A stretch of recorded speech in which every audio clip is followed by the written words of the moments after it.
99.1 FM. Good day, welcome to your news at noon on Kaieteur Radio. I'm Kevin Smith.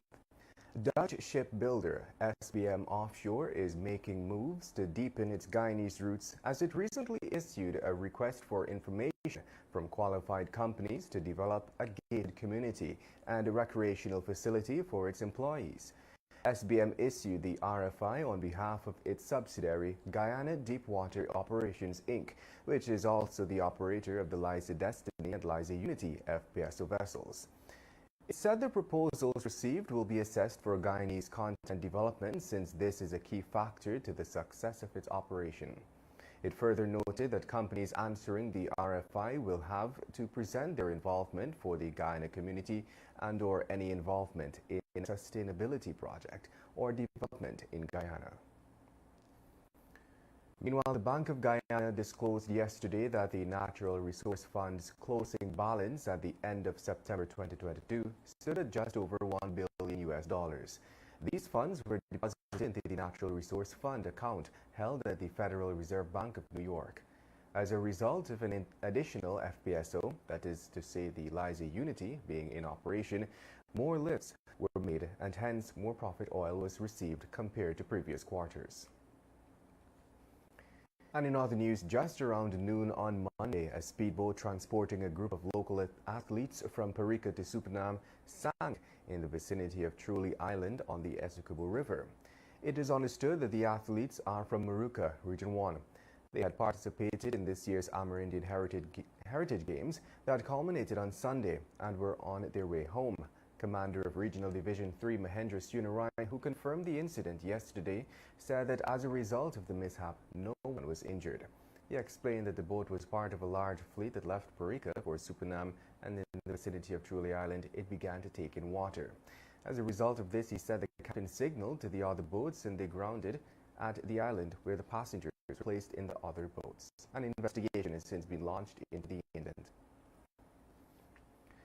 And moving on, having received some $3.2 billion in this year's budget for the continued development of sport in the country, the Ministry of Culture, Youth and Sport is preparing to spend part of its allocation to the rehabilitation of the Cliff Anderson Sports Hall, located along Homestretch Avenue, Georgetown. The ministry, in an invitation for bids, stated that works on the sports hall are estimated to cost the government $103.6 million. During the debate of this year's budget, it was reported in the media that some of the upgrades the facility will have are to its seating section, whereby the seats will be upgraded to bucket seats, and also works on the flooring of the facility, just to name a few. Meanwhile, under pressure to create business opportunities for locals within the oil and gas sector, President Ali on Sunday announced that he is pushing for the creation of a catering consortium to tap into the supply of food and other services to the industry. He told a forum at Legwan on Sunday that Guyana could soon see local chefs directly benefiting from the oil and gas sector with the establishment of a consortium of cooks supplying food and food items to vessels. Ali on Sunday disclosed that he has called for the formation of the body to prepare chefs from across the country to tap into the massive opportunity. And just before we head to a short break, let's tell you that for cancer, many low-income patients accessing radiation therapy in Guyana can cost a fortune. According to the founder of the Guyana Cancer Foundation, Ms. Bibi Sahida Akhtar Hassan, the heavy cost associated with radiation therapy has seen many persons suffering in silence. She said many patients bypass the treatment because they cannot afford it and eventually succumb to the disease. However, the GCF founder said that the organization is hoping to bring about a change in this regard. Along with its list of breast cancer awareness activities for October, Hassan said the GSF is also lobbying government to support the establishment of a low-income radiation therapy center to subsidize costs for cancer patients who struggle to afford the vital treatment. You're listening to Kaieteur Radio 99.1 and of course 99.5 FM. The time is now 12 hours 8. We'll return after the break.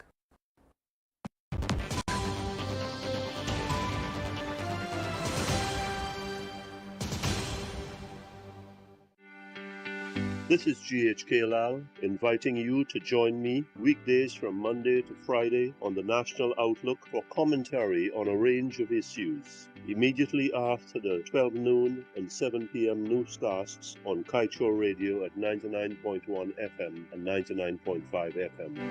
Looking forward to you sharing in the conversation.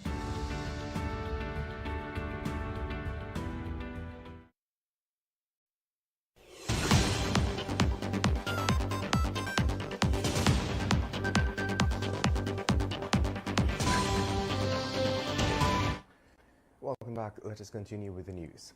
The Environmental Protection Agency has been failing in its mandate to protect the country as oil and gas production takes off. But in addition to that, the body has also not been transparent with citizens as information relating to the sector is lacking in various regards. This is according to Shadow Natural Resources Minister David Patterson, who explained that the agency must do better.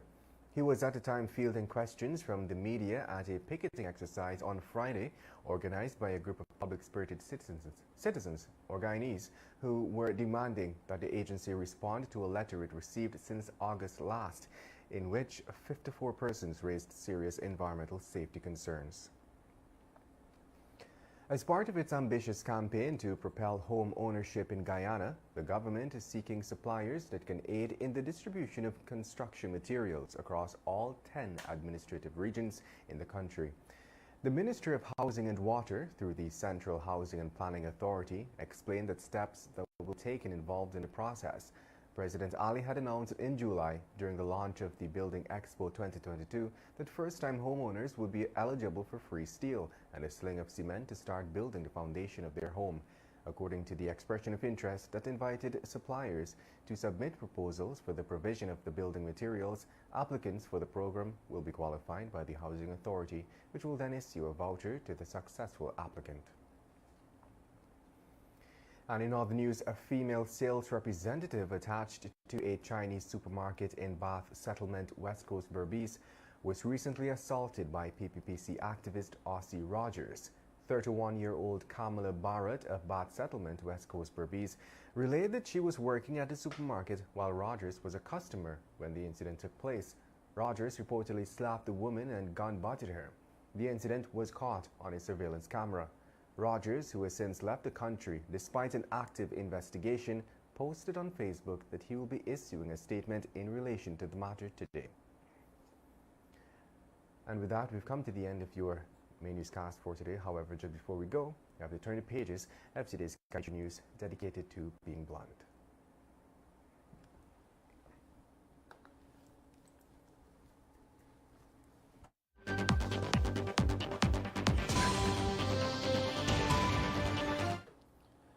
Biting off more than we can chew. Guyana is going to choke from the rush to approve all these oil projects. Considering our novice state with this oil wealth of ours, it is the equivalent of this country not having teeth to chew properly. So we end up endangering ourselves. It makes perfect sense for us to recognize how little we know, how few are the people we have with the required skills to watch out for us and protect our interest in this new and vast oil sector. It is better for leaders to slow down, take stock of where we are, and then chart a common sense course from there. The problem is that none of the senior people in the PPPC government is listening or gives a hoot about any of this. And that brings us to the end of today's News at Noon. I'm Kevin Smith. Thank you for listening.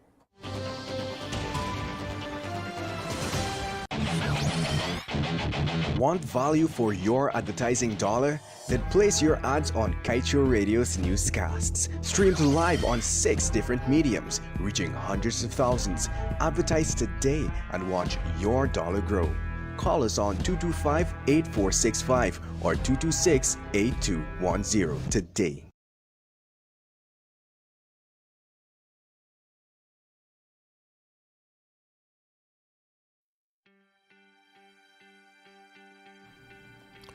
It's Tuesday, October 18th. I'm GHK Lal on Kaieteur Radio 99.1 and 99.5 FM. Welcome to the National Outlook. I trust that the week has started well for you, work and school, and today will be just as good, or has been just as good. Bill for Harbour Bridge repairs, over $1 billion. Edgehill, that's Minister Bishop 1 Edgehill, from last Friday's Kaieteur News. $1 billion is a lot of money, my fellow Guyanese. It doesn't begin to tell about the disruption, the discomfort, and the disappointment of Guyanese living on both sides of the Demerara River, and who use the bridge to cross daily, sometimes more than once daily. So this Panamanian vessel, loaded with oil, thank God nothing spilled, did significant damage to the bridge. And what Minister Edgehill has said was that we are nowhere near to completing the repair works. It's a week later, and we must thank the people at the Demerara Harbour Bridge for their effort, their round-the-clock effort to get things going again. We have light traffic moving, and we are again grateful for that. But we are nowhere near finished, according to the minister, and he has to know what he's talking about. So significant damage was done. I know somebody who was close there doing the inspection, and they said that the damage is terrible. So we have to take all of that in mind, and I think $1 billion may just be a beginning figure. So whilst that is eye-opening by itself, there's another consideration that I want to put on the table. I didn't know this, but one bridge employee, apparently he's a supervisor, he's gotten a broken leg, and he has been off the job, and he is recuperating. I noticed that Minister Edgehill, perhaps donning his bishop hat, visited the injured worker. That's a good thing. I commend him. And we've got to factor in some kind of compensation. It's very early to start talking about that, but we've got to factor in some kind of compensation for that worker who has been injured, and severely so, by the negligence of someone, the recklessness of someone. And we need to take into consideration beyond the physical damage to the bridge itself, the $1 billion. And he has to be compensated for the pain that he's feeling, the pain and suffering. So that too must be borne in mind. $1 billion is a big price tag, and I hope that the government moves with energy and determination to recoup every single dollar and every single penny that is owed for all of the, as I said, disruption, all of the disappointments and the disgust by our fellow Guyanese who have been inconvenienced. More than inconvenienced, they've been thrown out of whack. Because these accidents are happening too often, where boats and barges are running into the bridge, and it must stop. It must stop, and if we've got to add on a fine, to the damage, then so be it. I'm GHK Lal on Kaieteur Radio 99.1, 99.5 FM. Thank you for listening to the National Outlook. Kaieteur Radio. Covering Guyana from coast to coast. Demerara and Essequibo 99.1